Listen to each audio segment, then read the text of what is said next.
جب بنی اسرائیل میں نفرت، حسد اور مساکین پر ظلم بڑھنے لگا تو اللہ نے اپنے نبی عیسیٰ مسیح کو ان کے لیے منتخب کیا،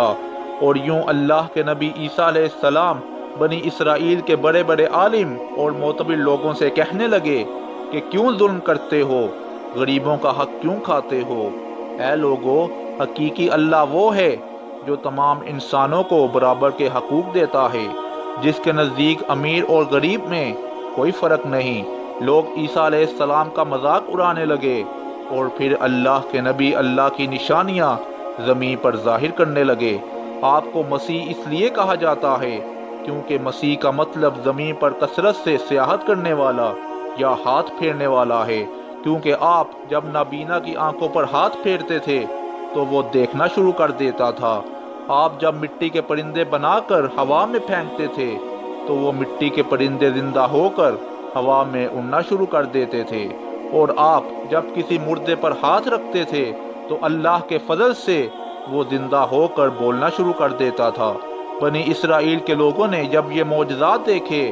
تو دن بدن آپ کی باتیں سننے لگے، آپ کو اللہ کا نبی تسلیم کرنے لگے،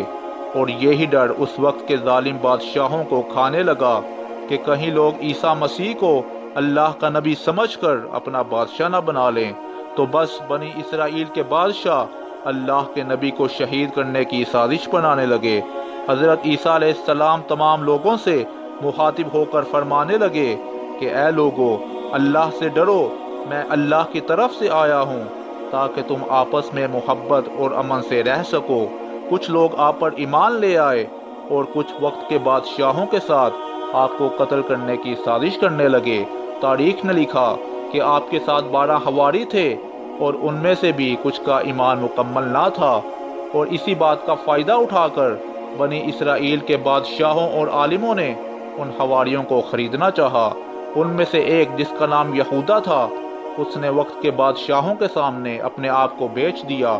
اور یہ کہا کہ میں تمہیں بتاؤں گا کہ عیسیٰ مسیح کہاں ہیں، اور یوں یہودا ان لوگوں کے لیے جاسوسی کرنے لگا۔ ان دنوں اللہ کے نبی عیسیٰ علیہ السلام مذہبی تہوار فصح منانے کے لیے بیت المقدس آئے ہوئے تھے۔ کھانا کھانے کے بعد آپ شہر سے باہر آتے ہیں اور کرشمنی نامی ایک جگہ پر رات گزارنے کے لیے ٹھہرتے ہیں، اور اپنے شاگردوں سے الگ ہو کر اللہ سے مخاطب ہوتے ہیں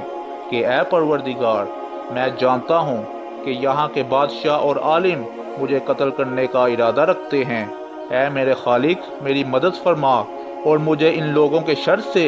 نجات عطا فرما۔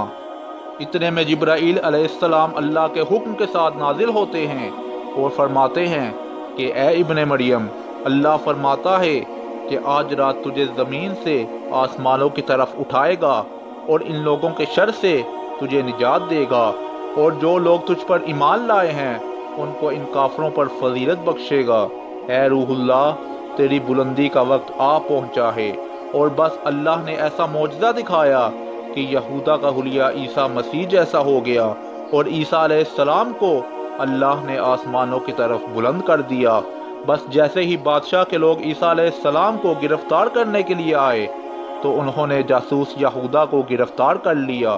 کیونکہ اللہ نے اس کا حلیہ عیسیٰ علیہ السلام جیسا بنا دیا تھا، اور یوں اللہ نے بنی اسرائیل کے سخت دلوں پر مہر لگا دی، اور وہ بہت فخر سے کہنے لگے کہ ہم نے مریم کے بیٹے عیسیٰ مسیح کو قتل کر دیا ہے۔ وہ یہ سمجھ رہے تھے کہ انہوں نے عیسیٰ علیہ السلام کو سولی پر چڑھا رکھا ہے، لیکن حقیقت میں وہ اس معاملے میں غلط فہمی کا شکار تھے۔ ان میں سے کچھ لوگ حیرت سے یہودا کی طرف دیکھ رہے تھے کہ اس کا حلیہ تو عیسیٰ مسیح جیسا ہے، لیکن عیسیٰ مسیح کی کوئی بھی خوبی اس میں نظر نہیں آ رہی۔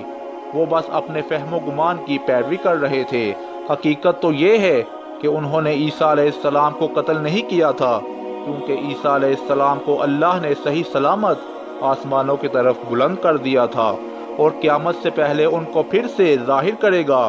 اور دنیا کے سامنے حق و باطل کو واضح کر دے گا۔ بے شک وہ ہر چیز پر قدرت رکھتا ہے۔